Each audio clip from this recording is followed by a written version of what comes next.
ಜಗದೀಶ್ ಅವರ ಮತ್ತೆ ನಿಮ್ಮ ಸ್ನೇಹ ಒಂದೇ ಲೆವೆಲ್ ಅಲ್ಲಿ ಇರುತ್ತೆ. ಅವ್ರಿಗೆ ಅಷ್ಟೊಂದು ನಿಮ್ಮ ಮೇಲೆ ಆಪಾದನೆಗಳು ಮಾಡಲ್ಲ.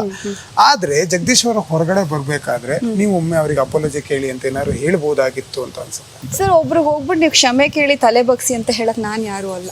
ಅದು ಅವರ ವ್ಯಕ್ತಿತ್ವ. ಅವ್ರು ಎಲ್ಲಿ ತಲೆ ಎತ್ತಬೇಕು ಎಲ್ಲಿ ತಗ್ಗಿಸ್ಬೇಕು ಅನ್ನೋದು ಅವ್ರಿಗೆ ತುಂಬಾ ಕ್ಲಾರಿಟಿ ಇರುತ್ತೆ. ನಾನ್ ಯಾರು ಅಲ್ಲ ಅದನ್ನ ಹೋಗ್ಬಿಟ್ಟು ನೀವ್ ಹೋಗಿ ಕ್ಷಮೆ ಕೇಳಿ, ಬಿಕಾಸ್ ಅವರಿಗೆ ಅವ್ರು ಮಾಡಿದ್ ಸರಿ ಅಂತ ಅನ್ಸಿರ್ಬೋದು.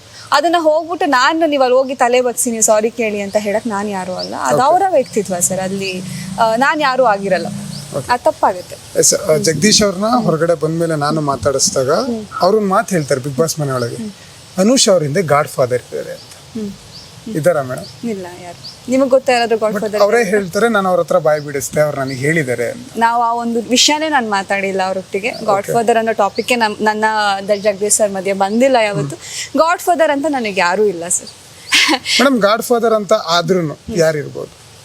ಯಾರು ಇಲ್ಲ. ಜನ ಬಹುಶಃ ಇವಾಗ ಜನ ಅಂತ ಕರ್ನಾಟಕ ಜನತೆ ಅಂತಾನೆ ಹೇಳ್ತೀನಿ. ಬಿಕಾಸ್ ಅಷ್ಟು ಸಪೋರ್ಟ್ ಮಾಡ್ತಾ ಇದ್ದಾರೆ.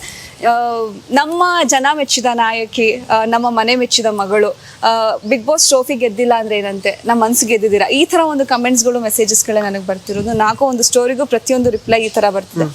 ಅಂಡ್ ಈವನ್ ನೀವು ತಗೋತಾರ ಇಂಟರ್ವ್ಯೂಸ್ಗಳಲ್ಲಿ ಕಮೆಂಟ್ಸ್ಗಳನ್ನ ಓದಿದ್ರು ಸಹ ಇದೆ ತರ, ಮಿಸ್ಸಿಂಗ್ ಯು ಅನ್ನು ನೀವು ಇಲ್ಲದೆ ನಾವು ಬಿಗ್ ಬಾಸ್ ನೋಡಕ್ ಆಗ್ತಾ ಇಲ್ಲ, ನೀವು ವಾಪಸ್ ಬನ್ನಿ, ಸಾಧ್ಯಾರೆ ಬಿಗ್ ಬಾಸ್ ಅನುಷ್ ಅವ್ರನ್ನ ವಾಪಸ್ ಕರ್ಸ್ಕೊಳ್ಳಿ, ಈ ತರ ಕಮೆಂಟ್ಸ್ಗಳೇ ಇದೆ ಹೊರತು ನೆಗೆಟಿವ್ ನಾನು ಎಲ್ಲೂ ನೋಡ್ಲಿಲ್ಲ. ಹಾಗಾಗಿ ಬಹುಶಃ ನಾನು ಬೆನ್ನಿಂದ ನಿಂತ್ಕೊಂಡು ಸಪೋರ್ಟ್ ಮಾಡ್ತಿರೋದು, ಕೈ ಹಿಡಿದು ಜೊತೆಲಿ ನಡೆಸ್ತಾ ಇರೋದು, ಇಷ್ಟು ದಿನ ಯಾರು ಇಲ್ಲ ಅಂತ ಹೇಳ್ತಿದ್ದೆ, ಬಿಗ್ ಬಾಸ್ ಇಂದ ಆಚೆ ಬಂದ್ಮೇಲೆ ಕರ್ನಾಟಕದ ಜನತೆ ಅಂತ ಹೇಳಕ್ ಇಷ್ಟಪಡ್ತೀನಿ. ಎಸ್, ಬಿಗ್ ಬಾಸ್ ಮನೆಗೆ ಹೋಗೋಕ್ಕಿಂತ ಮುಂಚೆ ಹೋದ ಮೇಲೆ ನೀವು ಹೊರಗಡೆ ನಡೀತಿದ್ದ ವಿಚಾರ ಏನಂದ್ರೆ, ಅನುಷಾ ಜಸ್ಟ್ ಪ್ರಮೋಷನ್ ಮಾಡಿಸ್ಕೊಂಡು ಪೇಯ್ಡ್ ಪ್ರಮೋಷನ್ ಮಾಡಿಸ್ಕೊಂಡು ಒಳಗಡೆ ಹೋಗಿದ್ದಾಳೆ, ಅವಳು ಏನು ಮಾಡಿಲ್ಲ ಅನ್ನೋ ಒಂದಿಷ್ಟು ಕಮೆಂಟ್ಗಳು ಬರುತ್ತೆ. ಏನು ಹೇಳ್ತಿರೋದು?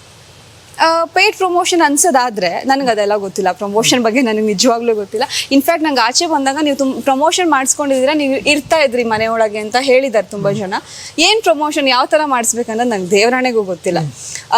ಬಟ್ ಆ ಥರ ಇದ್ರೆ ಕಲರ್ಸ್ ಪೇಜಲ್ಲಿ ಇರ್ಬೋದು, ಅಥವಾ ನಾನು ಹಾಕೋ ಒಂದು ವಿಡಿಯೋಸಿಗೆ ಕಮೆಂಟ್ಸ್ ಇರ್ಬೋದು, ಅಥವಾ ನ್ಯೂಸಲ್ಲಿ ತೊಗೊಳ್ಳೋವಂಥ ಇಂಟರ್ವ್ಯೂಸ್ಗಳಲ್ಲಿ ಕಮೆಂಟ್ಸ್ಗಳಿರ್ಬೋದು, ಅಷ್ಟು ಪಾಸಿಟಿವ್ ಆಗಿ 4,000 5,000 ಕಮೆಂಟ್ಸು ಅಷ್ಟು ಪಾಸಿಟಿವ್ ಆಗಿ ಬರುತ್ತೆ ಅಂತಂದ್ರೆ ನಾನು ಯಾವ ಪೇಯ್ಡ್ ಪ್ರಮೋಷನ್ ಮಾಡ್ತಿದ್ದೀನಿ? ಯಾರಿಗೆ ಹೋಗಿ ಹೇಳ್ಕೊಟ್ಟಿದ್ದೀನಿ ನೀವು ಆ ಥರ ಕಮೆಂಟ್ ಮಾಡಿ? ಎಲ್ಲ ಒಂದು ವಿಡಿಯೋಗೂ ನೀವು ಹೋಗ್ಬಿಟ್ಟು ಕಮೆಂಟ್ ಹಾಕಿ ಪಾಸಿಟಿವ್ ಆಗಿ ಅಂತ ನಾನು ಹೇಳ್ಕೊಡಕ್ಕೆ ಸಾಧ್ಯನಾ? ಅದು ಜನ ಕೊಟ್ಟಿರೋ ಪ್ರೀತಿ ಸರ್. ಅದು ನನ್ನ ವ್ಯಕ್ತಿತ್ವನ ಇಷ್ಟಪಟ್ಟಿದ್ದಾರೆ, ಹಾಗಾಗಿ ಅವ್ರು ನನ್ನ ಪ್ರೀತಿಸ್ತಾ ಇದ್ದಾರೆ. ಬಿಟ್ಟರೆ ನನಗೆ ಪ್ರಮೋಷನ್ ಅನ್ನೋದು ನನಗೆ ಗೊತ್ತಿಲ್ಲ. ಪ್ರಮೋಷನ್ ಯಾರು, ನಂಗೆ ದೇವರಾಣೆ ಅದನ್ನೆಲ್ಲರೂ ಹೇಳಿ, ನೀವು ಬಹುಶಃ ಇನ್ನೂ ಸ್ವಲ್ಪ ಪ್ರಮೋಷನ್ ಮಾಡಿಸಿದ್ರೆ ನೀವು ಫಿನಾಲೆವರೆಗೂ ಇರ್ತಾ ಇದ್ರಿ.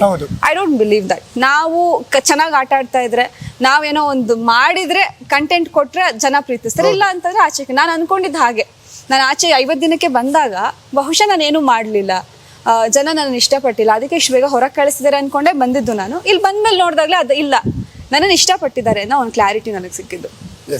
ಈಗ ನಾನು ಆಟ ಆಡಿಲ್ಲ ಅನ್ನೋದಾದ್ರೆ ಯಾಕೆ ಆ ಥರ ಕಮೆಂಟ್ಸ್ ಹಾಕ್ತಾರೆ? ನೇರ ವ್ಯಕ್ತಿತ್ವ, ಅವರ ಎಫರ್ಟ್ ಅವ್ರು ಹಾಕಿದ್ದಾರೆ. ಇನ್ನು ಒಳಗಡೆ ಯಾರ್ಯಾರೋ ಇದ್ರು ಅವ್ರನ್ನ ಕಳಿಸ್ಬೋದಾಗಿತ್ತು, ಅನುಷ್ ಅವ್ರನ್ನ ಯಾಕೆ ಕಳಿಸಿದ್ರಿ ಅನ್ನೋ ಒಂದು ಪ್ಲೀಸಿಂಗ್ ಕಮೆಂಟ್ ಯಾಕಿರುತ್ತೆ ಜನದು? ಈ ಕಮೆಂಟ್ ಮಾಡೋರು ಕೂತ್ಕೊಂಡು ಮಾಡಿದಂಥ ಕಮೆಂಟ್ ಬಗ್ಗೆ ನಾನು ನಿಮಗೆ ಕೇಳಿದ್ದು. ಓಕೆ,